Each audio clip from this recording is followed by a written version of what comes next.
ತುಂಬಾ ಕಷ್ಟಪಟ್ಟು ನಾನೇ ಸ್ವಂತವಾಗಿ ಕತೆ ಬರಿತಾ ಇದ್ದೀನಿ. ಕತೆ ಶುರು ಮಾಡೋ ಮುನ್ನ ದಯಮಾಡಿ ಸಬ್ಸ್ಕ್ರೈಬ್ ಮಾಡಿ. ಅವರು ಮಾಡಿದ ತಪ್ಪಿಗೆ ನಾನು ಅವರ ಮಗನ ಜೊತೆ ಒಂದು ದಿನ ಪೂರ್ತಿ ಮಲಗಬೇಕಾಯಿತು.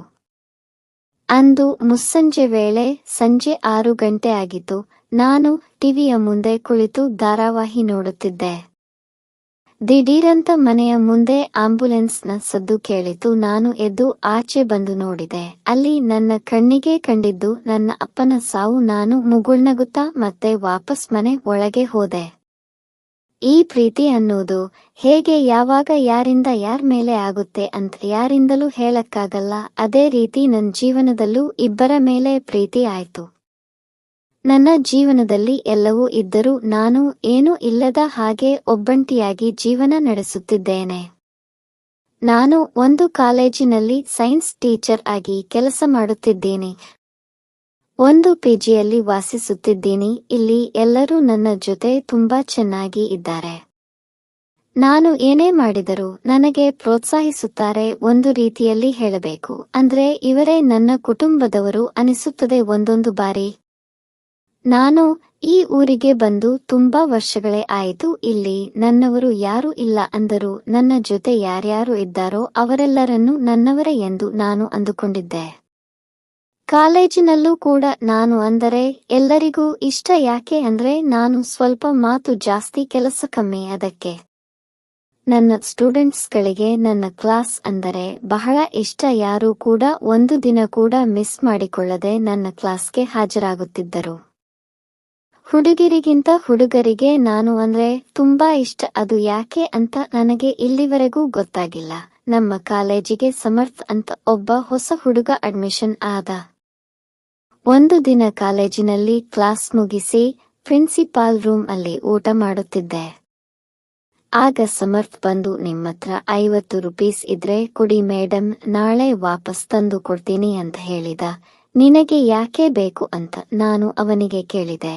ಅದಕ್ಕೆ ಅವನು, ಮೇಡಮ್ ನಾನಿವತ್ತು ಊಟ ತಗೊಂಡು ಬಂದಿಲ್ಲ, ಹಾಗಾಗಿ ಹೊರಗಡೆ ಊಟ ಮಾಡ್ಕೊಂತೀನಿ. ಅದಕ್ಕೆ ನಿಮ್ಮತ್ರ ಇದ್ರೆ ಕೊಡಿ, ನಾಳೆ ವಾಪಸ್ಸನ್ನು ಕೊಡ್ತೀನಿ ಅಂದ. ನಾನು ಸರಿ ಅಂತ ಹೇಳಿ ಅವನಿಗೆ 50 ರೂಪೀಸ್ ಕೊಟ್ಟೆ. ಮಾರನೇ ದಿನ ಕ್ಲಾಸ್ಗೆ ಹೋದೆ. ಕ್ಲಾಸ್ ಮುಗಿದ ಮೇಲೆ ಸಮರ್ಥ್ ನನ್ನ ಬಳಿ ಬಂದ. ನಾನು ಏನು ಹೇಳು ಅಂದೆ. ಮೇಡಮ್ ನಿಮ್ಮ 50 ರೂಪೀಸ್ ಮರೆತಿ ಹೋಯಿತು ಮೇಡಮ್ ತರೋದು. ನೀವು ಹೇಗಿದ್ರು ಆಟೋದಲ್ಲಿ ದುಡ್ಡು ಕೊಟ್ಟು ಹೋಗ್ತೀರ ಅಲ್ವಾ, ಇವತ್ತು ಆಟೋದಲ್ಲಿ ಹೋಗೋ ಬದಲು ನನ್ನ ಬೈಕಲ್ಲಿ ಬನ್ನಿ ಅಂದ. ಅದಕ್ಕೆ ನಾನು, ಅದೆಲ್ಲ ಆಗಲ್ಲ, ನೀನು ಬೇಕಾದ್ರೆ ನಾಳೆ ದುಡ್ಡು ಅಂದೆ. ಆದರೆ ಅವನು ನನ್ನ ಮಾತು ಕೇಳಲಿಲ್ಲ. ಅಯ್ಯೋ ಮೇಡಮ್, ಬೇರೆಯವರ ದುಡ್ಡು ಪಾಷಾಣದ ಸಮ. ನನಗೆ ಆತರ ಬೇರೆಯವರ ದುಡ್ಡನ್ನ ತುಂಬಾ ದಿನ ಇಟ್ಕೊಂಡು ಅಭ್ಯಾಸ ಇಲ್ಲ. ಪ್ಲೀಸ್ ನನ್ನ ಜೊತೆ ಬನ್ನಿ, ಇವತ್ತು ನಿಮ್ಮನ್ನ ನಾನೇ ಮನೆ ಡ್ರಾಪ್ ಮಾಡ್ತೀನಿ ಅಂದ. ನಾನು ಸ್ವಲ್ಪ ಯೋಚಿಸಿ, ಸರಿ ಆಯ್ತು, ನೀನು ಹೊರಗಡೆ ವೇಟ್ ಮಾಡು, ನಾನು ಬರ್ತೀನಿ ಅಂದೆ. ಇವನ ಜೊತೆ ಹೋಗೋದು ಸೇಫಾ ಇಲ್ವಾ? ಸಮರ್ಥ್ ಒಳ್ಳೆ ಹುಡುಗ ಅನ್ಸುತ್ತೆ. ಹೊರಗಡೆ ಕೂಡ ಯಾವ ಹುಡುಗನ ಜೊತೆನೋ ನಾನು ಅವನನ್ನು ನೋಡಿಲ್ಲ, ಏನಾಗುತ್ತೋ ನೋಡೋಣ ಅಂತ ಅವನ ಜೊತೆ ಹೋದೆ. ದಾರಿಯಲ್ಲಿ ಹೋಗ್ತಾ, ಮೇಡಮ್ ನೀವು ಒಬ್ಬರೇನಾ ಇರೋದು, ನಿಮಗ್ಯಾರು ಸಂಬಂಧಿಕರು ಇಲ್ವಾ ಅಂದ. ನೋಡು, ಇದಕ್ಕೆ ನಾನ್ ನಿನ್ ಜೊತೆ ಬರಲ್ಲ ಅಂತ ಹೇಳಿದ್ದು. ನನ್ನ ಬಗ್ಗೆ ತಿಳ್ಕೊಂಡು ನೀನೇನ್ ಮಾಡಬೇಕು? ಸುಮ್ನೆ ಈ ರೀತಿ ಪ್ರಶ್ನೆ ಮಾಡೋದನ್ನ ಬಿಟ್ಟು ನನ್ನ ಪಿಜಿಗೆ ಡ್ರಾಪ್ ಮಾಡಿ ನೀನು ನಿಮ್ಮನೆಗೆ ಹೋಗು ಅಂದೆ. ನೀವು ಪಿಜಿಯಲ್ಲ ಇರೋದು ಮೇಡಮ್, ನಮ್ಮ ಮನೆಗೆ ಮೇಲೆ ರೂಮ್ ಖಾಲಿ ಇದೆ, ಅಲ್ಲೇ ಉಳಿದುಕೊಳ್ಳಿ. ನಾನು ಬೇಕಾದರೆ ನಮ್ಮ ಅಪ್ಪಂತ್ರ ಮಾತಾಡಿ ಬಾಡಿಗೆ ಕಮ್ಮಿ ಮಾಡಿಸಿ ಕೊಡುತ್ತೇನೆ. ನೋಡು, ಪುನಃ ಈಗ ತಾನೇ ಹೇಳಿದ್ನಲ್ಲ, ನಿನಗೆ ಜಾಸ್ತಿ ಪ್ರಶ್ನೆ ಮಾಡಬೇಡ ಅಂತ. ಇದು ಪ್ರಶ್ನೆ ಅಲ್ಲ ಮೇಡಮ್, ನೀವು ನಮ್ಮ ಕಾಲೇಜ್ ಟೀಚರ್ ಅಲ್ವಾ, ಅದಕ್ಕೆ ಸ್ವಲ್ಪ ಕೇರಿಂಗ್ ಅಷ್ಟೇ ಅಂದ. ನಿನ್ನ ಕಾಳಜಿಯಲ್ಲ ನಿನ್ನ ಹತ್ರಾನೇ ಇಟ್ಕೋ, ನಿನಗೆ ಒಳ್ಳೆದು. ಸರಿ ಆಯ್ತು ಬಿಡಿ ಮೇಡಮ್, ಇಲ್ಲೇ ನಿಲ್ಸು ಸಮರ್ಥ್ ಅಂದೆ. ಇದೇನಾ ಮೇಡಮ್ ನಿಮ್ಮ ಪಿಜಿ ಅಂದ. ಹೂ ಇದೆ ಅಂದೆ. ಸರಿ ಆಯ್ತು ಮೇಡಮ್, ಬಾಯ್ ಅಂತ ಹೇಳಿ ಅವನು ಅವನ ಮನೆಗೆ ಹೋದ. ಮಾರನೇ ದಿನ ಸಮರ್ಥ್ ನನ್ನ ಹತ್ರ ಬಂದು ಅವಳಿಗೆ ನಿಮ್ಮ ದುಡ್ಡು ಅಂದ.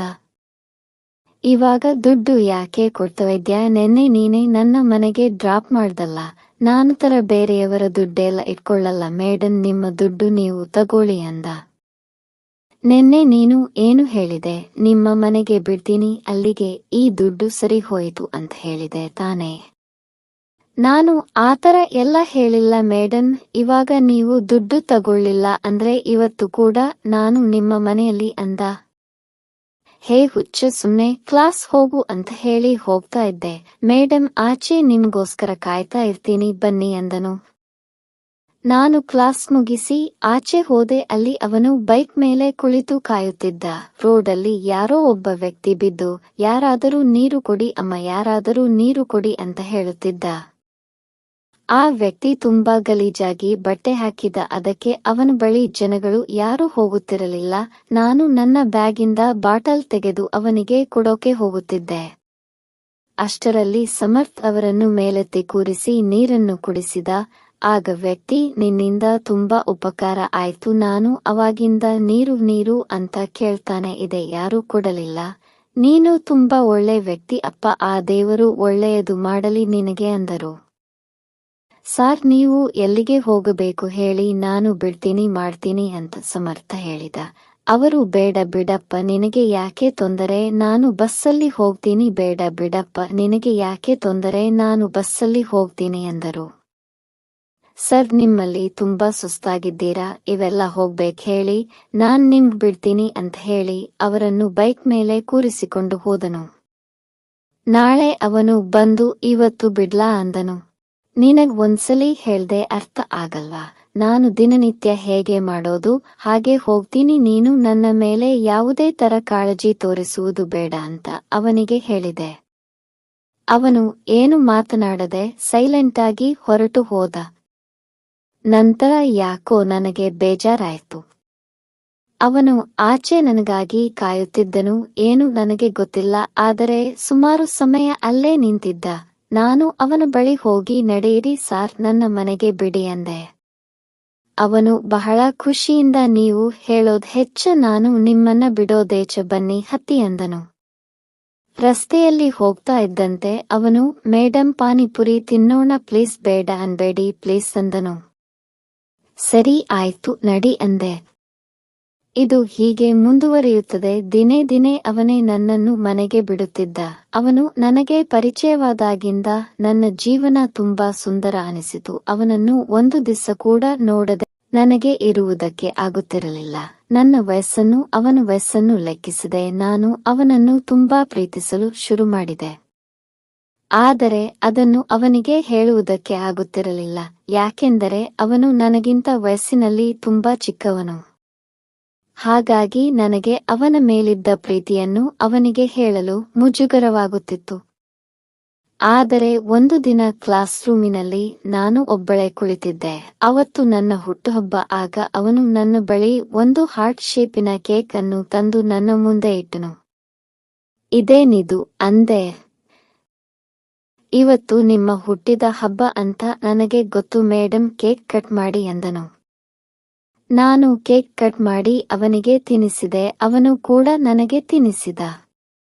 ಅವನು ನನ್ನ ಕೈ ಹಿಡಿದು ನನ್ನ ಬೆರಳಿಗೆ ಒಂದು ಬೆಳ್ಳಿಯ ಉಂಗುರವನ್ನು ಹಾಕಿ, ಐ ಲವ್ ಯು, ನಾನು ನಿಮ್ಮನ್ನು ಮದುವೆಯಾಗುತ್ತೇನೆ ಮೇಡಮ್ ಅಂದನು. ಅವತ್ತು ನನಗೆ ಆದ ಖುಷಿಗೆ ಯಾರಿಂದಲೂ ಬೆಲೆ ಕಟ್ಟಲು ಸಾಧ್ಯವಿಲ್ಲ. ಅಷ್ಟು ಖುಷಿಯಾಯಿತು ಅವನ ಮಾತು ಕೇಳಿ. ಆದರೆ ಈ ಪ್ರಪಂಚಕ್ಕೆ ಎದುರಿಗೆ ನಾನು ಅವನಿಗೆ ಹೇಳಿದೆ, ನಿನಗೇನು ತಲೆ ಕೆಟ್ಟಿದ್ಯಾ, ನಿನಗೆ ಎಷ್ಟು ವಯಸ್ಸು, ನಿಂಗೆ ಎಷ್ಟು ವಯಸ್ಸು, ನಾವಿಬ್ಬರೂ ಮದುವೆ ಆಗೋದು ಸರಿನಾ ಅಂದೆ. ಆಗ ಅವನು, ಈ ಪ್ರಪಂಚ ಏನೇ ಹೇಳಿ ಮೇಡಮ್, ಈ ಜನಗಳು ನಮ್ಮ ಬಗ್ಗೆ ಏನೇ ಮಾತಾಡ್ಲಿ, ನಾನು ಯಾವುದಕ್ಕೂ ತಲೆಕೆಡಿಸಿಕೊಳ್ಳಲಿಲ್ಲ. ನೀವು ನನ್ನ ಒಪ್ಪಿಕೊಳ್ಳಲಿಲ್ಲ ಅಂದ್ರೆ ನಾನು ತುಂಬಾ ತಲೆಕೆಡಿಸಿಕೊಳ್ಳುತ್ತೇನೆ. ನಿಮಗೋಸ್ಕರ ನಾನು ನಮ್ಮ ಅಪ್ಪ ಅಮ್ಮನನ್ನು ಕೂಡ ಬಿಟ್ಟು ಬರೋಕೆ ರೆಡಿ ಇದೀನಿ. ಅಷ್ಟು ಇಷ್ಟಪಡ್ತೀನಿ ನಿಮ್ಮನ್ನ. ದಯವಿಟ್ಟು ನನ್ನ ಒಪ್ಕೊಳ್ಳಿ ಮೇಡಮ್, ನಾವಿಬ್ರು ಎಲ್ಲರೂ ದೂರ ಹೋಗಿ ನೆಮ್ಮದಿಯಿಂದ ಜೀವನ ಮಾಡೋಣ ಅಂದನು. ಆ ಕ್ಷಣ ನಾನು ಅವನಿಗೆ ಏನು ಹೇಳಬೇಕು ಅಂತ ನನಗೆ ಗೊತ್ತಾಗಲಿಲ್ಲ. ಇನ್ನು ಮೇಲೆ ನೀನು ನನ್ನನ್ನು ಮನೆಗೆ ಬಿಡುವುದು ಬೇಡ ಅಂದೆ. ಆಗ ಅವನು, ಮೇಡಮ್ ಅಂದನು, ನೀನು ನನ್ನ ಜೊತೆ ನಮ್ಮ ಮನೆಯಲ್ಲಿ ಉಳ್ಕೊ ಅಂದೆ. ಆಗ ಅವನು ನನ್ನನ್ನು ಎತ್ತಿಕೊಂಡು ಒಂದು ರೌಂಡ್ ತಿರುಗಿಸಿದ. ನಾನು ಹೇ ಸಾಕು ಸಾಕು ಇಳಿಸು ಕೆಳಗೆ ಅಂದೆ. ನಾನು ಕೂಡ ನಿನ್ನನ್ನು ನಿನಗಿಂತ ಮುಂಚೆಯಿಂದಾನೇ ತುಂಬಾ ಇಷ್ಟಪಡ್ತೀನಿ ಕಣೋ, ಆದ್ರೆ ಹೇಳಿಕೊಳ್ಳೋಕೆ ಆಗ್ತಿರಲಿಲ್ಲ ಅಷ್ಟೇ ಅಂದೆ. ಇವಾಗ್ ಹೇಳಿದ್ರಲ್ಲ ಬಿಡಿ, ಇನ್ನು ಮುಂದೆ ಗಂಡ ಹೆಂಡತಿ ಆಗಿ ಇರೋಣ ಅಂದ. ಇಬ್ಬರು ಅಲ್ಲೇ ಒಂದಾದೆವು. ಮುಂದೆ ನಮ್ಮಿಬ್ಬರ ಮದುವೆ ಯಾವಾಗ ಅಂತ ಅವನಿಗೆ. ಈ ವಾರ ಕಳೀಲಿ, ಮುಂದಿನ ವಾರ ನಿಮ್ಮನ್ನ ಕರ್ಕೊಂಡು ಹೋಗಿ ನಮ್ಮಪ್ಪ ಅಮ್ಮನ ಮುಂದೆ ನಿಲ್ಲಿಸ್ತೀನಿ ನೋಡಿ, ನಾನು ಇವರನ್ನೇ ಮದುವೆಯಾಗೋದು ಅಂತ ಹೇಳ್ತೀನಿ. ಅದೇನಾಗುತ್ತೋ ಆಗಲಿ. ಅವರು ಒಪ್ಪಲಿಲ್ಲ ಅಂದ್ರೆ ಈ ಊರನ್ನೇ ಬಿಟ್ಟು ಬೇರೆ ಊರಿಗೆ ಹೋಗಿ ಮದುವೆಯಾಗಿ ಸಂಸಾರ ಮಾಡೋಣ ಅಂದನು. ಆಯ್ತು, ಈಗ ಟೈಮ್ ಆಗಿದೆ, ಬಾ ಹೋಗೋಣ ಅಂದೆ. ಮುಂದಿನ ವಾರ ಅವನು ಹೇಳಿದ ಹಾಗೇನೆ ಅವರ ಮನೆಯ ಬಾಗಿಲ ಮುಂದೆ ನಿಂತು ಬೆಲ್ ಮಾಡಿದ. ಅವರ ಮನೆ ಕೆಲಸದವರು ಬಂದು ಬಾಗಿಲನ್ನು ತೆಗೆದರು. ನಾನು ಒಳಗಡೆ ಹೋದ ತಕ್ಷಣ ಇದೇನು ಮನೆನಾ ಇಲ್ಲ ಅರಮನೆನಾ, ಏನು ಎಷ್ಟು ಚೆನ್ನಾಗಿದೆ ನಿಮ್ಮ ಮನೆ ಎಂದೆ. ನಾನು ಹುಟ್ಟಾಗಿಂದ ಇದೇ ಮನೆಯಲ್ಲಿ ಇದ್ದೀನಿ ಮೇಡಮ್, ನಮ್ಮಪ್ಪ ಅಮ್ಮನಿಗೆ ಈ ಮನೆನ ಒಂದು ಗೊತ್ತಿಲ್ಲ ಮೇಡಮ್, ಆದ್ರೆ ನೆಮ್ಮದಿಯಾಗಿ ಇದ್ದೀವಿ ಅಂದನು. ನೀವು ಇಲ್ಲೇ ಕೂತಿರಿ, ನಾನು ಹೋಗಿ ಅಮ್ಮನನ್ನು ಕರೆದುಕೊಂಡು ಬರುತ್ತೇನೆ ಎಂದ. ಅವನು ಅವರ ಅಮ್ಮನ ಜೊತೆ ಬಂದನು. ನನಗೆ ಅವರನ್ನು ನೋಡಿದ ತಕ್ಷಣ ಆಕಾಶ ತಲೆ ಮೇಲೆ ಬಿದ್ದಂತಾಯಿತು. ನಾನು ನನ್ನ ಜೀವನದಲ್ಲಿ ಯಾರಿಂದ ದೂರ ಆಗಿದ್ದೇನು, ಅವಳೇ ನನ್ನ ಮುಂದೆ ಬಂದು ನಿಂತಿದ್ದಳು. ನನ್ನ ಕಣ್ಣುಗಳಲ್ಲಿ ನೀರು ತುಂಬಿದವು. ಅವನಮ್ಮ ಬೇರೆ ಯಾರೂ ಅಲ್ಲ, ಅವಳು ನಮ್ಮ ಅಕ್ಕ ಸಮರ್ಥಿಗೆ. ನಾನು ಅವರ ಚಿಕ್ಕಮ್ಮ ಅಂತ ತಿಳಿಯದೆ ಅವನು ನನ್ನನ್ನು ಇಷ್ಟಪಟ್ಟಿದ್ದಾನೆ.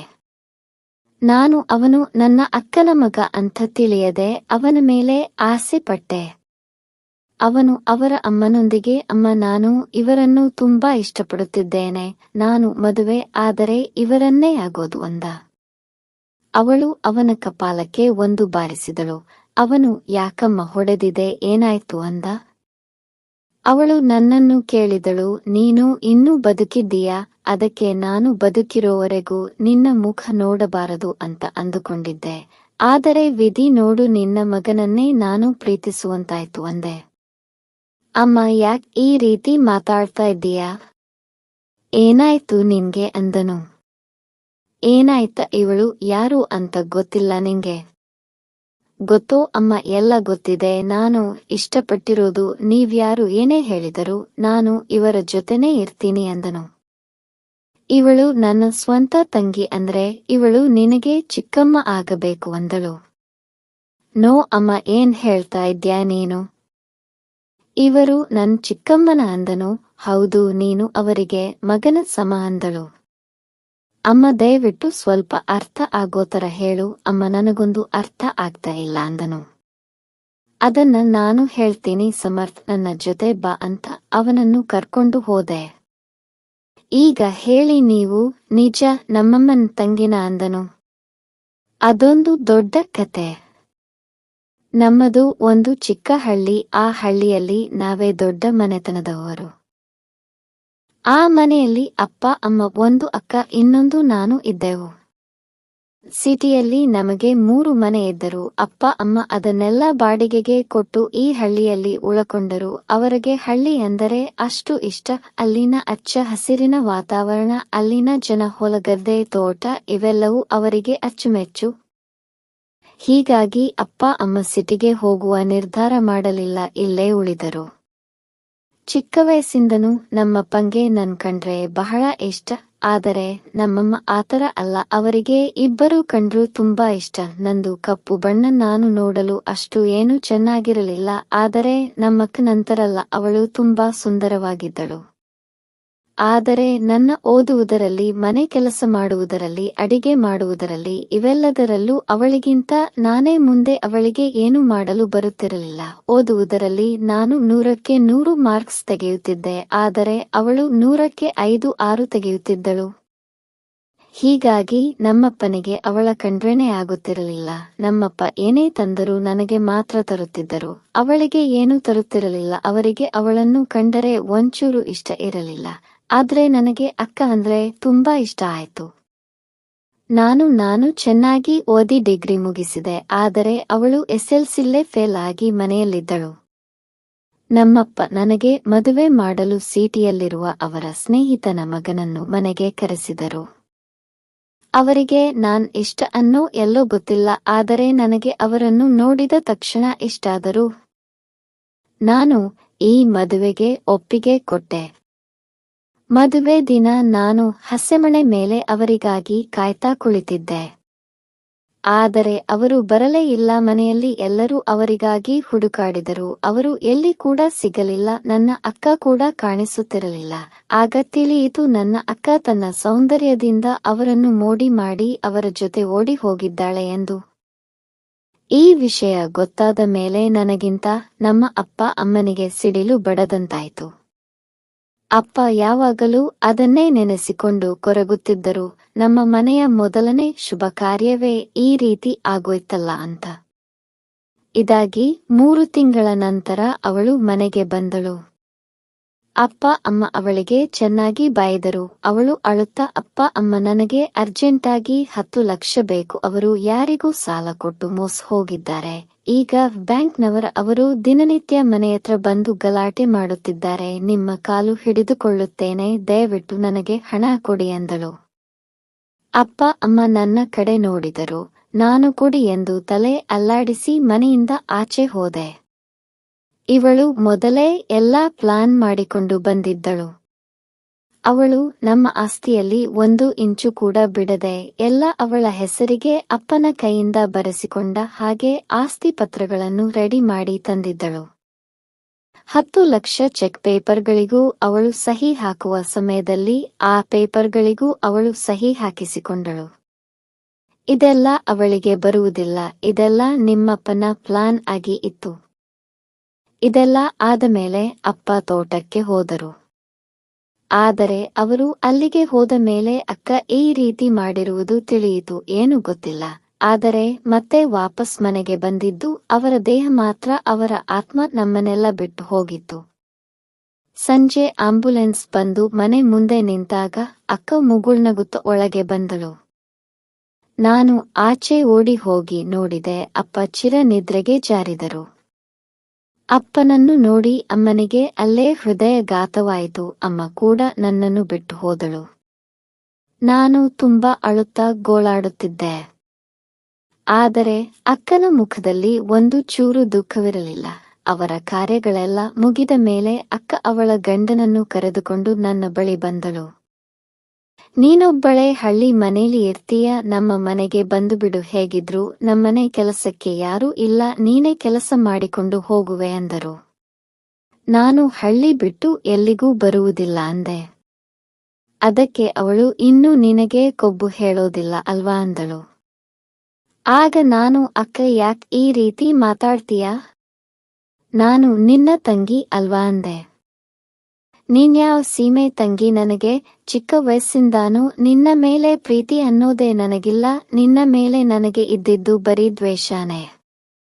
ನಿಮ್ಮಪ್ಪನ ಕೈಲಿ ಸಿಟಿಯಲ್ಲಿರುವ 3 ಮನೆಯನ್ನು ನನ್ನೆಸ್ರು ಮಾಡಿಸಿಕೊಂಡಿದ್ದಾಯ್ತು. ಆದ್ರೆ ಇದೊಂದು ಮನೆ ಮಾತ್ರ ಬರ್ಸ್ಕೊಳಕ್ ಆಗ್ಲಿಲ್ಲ. ಆದ್ರೆ ನಾನ್ ಈ ಮನೆನು ಬಿಡಲ್ಲ. ಈ ಮನೆನು ನಿನ್ನಿಂದ ಕಿತ್ಕೋತೀನಿ, ನೋಡ್ತಾ ಇರು. ನಿನ್ನ ಈ ಕೆಟ್ಟ ಮುಖನ ಮತ್ತೆ ಇನ್ಯಾವತ್ತೂ ನನಗ್ ತೋರಿಸಬೇಡ ಅಂತ ಹೇಳಿ ಅಲ್ಲಿಂದ ಅವರಿಬ್ಬರು ಹೊರಟು ಹೋದರು. ಅಲ್ಲಿಂದ ಇಲ್ಲಿಯವರೆಗೂ ನಾನು ಒಂಟಿಯಾಗಿ ಬದುಕುತ್ತಿದ್ದೇನೆ. ಆ ಮನೆಯಲ್ಲಿ ಅಪ್ಪ, ಮನೆಯ ಅಪ್ಪು ನನಗೆ ಕಾಡಿತ್ತು ಎಂದು ಇಲ್ಲಿ ಬಂದು ಒಂದು ಪಿಜಿಯಲ್ಲಿ ಉಳಿದುಕೊಂಡಿದ್ದೇನೆ. ಇದುವರೆಗೂ ನಾನ್ ಇಷ್ಟಪಟ್ಟಿದ್ದು ನನಗೆ ಸಿಗ್ಲಿಲ್ಲ. ಆಗುವನು ನಾನು ನಿಮಗೆ ಸಿಗ್ತೀನಿ, ನಾವಿಬ್ರೂ ಎಲ್ಲಾದ್ರೂ ದೂರ ಹೋಗಿ ಮದುವೆ ಆಗೋಣ ಬನ್ನಿ ಎಂದನು. ಇಲ್ಲ, ಅದು ಸಾಧ್ಯವಿಲ್ಲ. ನೀನು ಇನ್ಯಾವತ್ತೂ ನನ್ನ ಮುಖ ನೋಡಲು ಬರಬೇಡ ಅಂದೆ.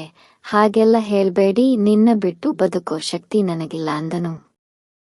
ಇನ್ನು ಮುಂದೆ ನೀನು ನನ್ನನ್ನು ನೋಡಲು ಬಂದರೆ ನನ್ನ ಮೇಲೆ ಆಣೆ, ನನ್ನನ್ನು ಮರೆತು ಬಿಡು ಸಮರ್ಥ್ ಅಂತ ಹೇಳಿ ನಾನು ನಮ್ಮ ಊರಿನ ಬಸ್ ಹತ್ತಿದೆ. ಗೊತ್ತಿಲ್ಲದೇನೆ ನಾನು ಸಮರ್ಥನ ಜೊತೆ ಕ್ಲಾಸ್ ರೂಮಿನಲ್ಲಿ 1 ಹೆಜ್ಜೆ ಮುಂದೆ ಹಾಕಿಬಿಟ್ಟಿದ್ದೆ. ನಾನು ಈಗ ಒಬ್ಬಳಲ್ಲ, ಇಬ್ಬರು. ಆದರೆ ಅದು ಸಮರ್ಥಿಗೆ ಗೊತ್ತಿರಲಿಲ್ಲ. ನಾನು ನಮ್ಮ ಹಳ್ಳಿಯಲ್ಲೇ ಹಳ್ಳಿಯ ಮಕ್ಕಳುಗಳಿಗೆ ಪಾಠ ಮಾಡುತ್ತಿದ್ದೆ. 1 ವರ್ಷ ಆದ ಮೇಲೆ ನನಗೆ ಒಂದು ಹೆಣ್ಣು ಮಗು ಹುಟ್ಟಿತು. ಅದಕ್ಕೆ ಸಮರ್ಥಿನಿ ಎಂದು ಹೆಸರು ಇಟ್ಟೆ. ಈಗ ನಾನು ನನ್ನ ಮಗಳು ನೆಮ್ಮದಿಯಾಗಿ ನಮ್ಮ ಹಳ್ಳಿಯ ಮನೆಯಲ್ಲಿ ಜೀವನ ನಡೆಸುತ್ತಿದ್ದೇವೆ.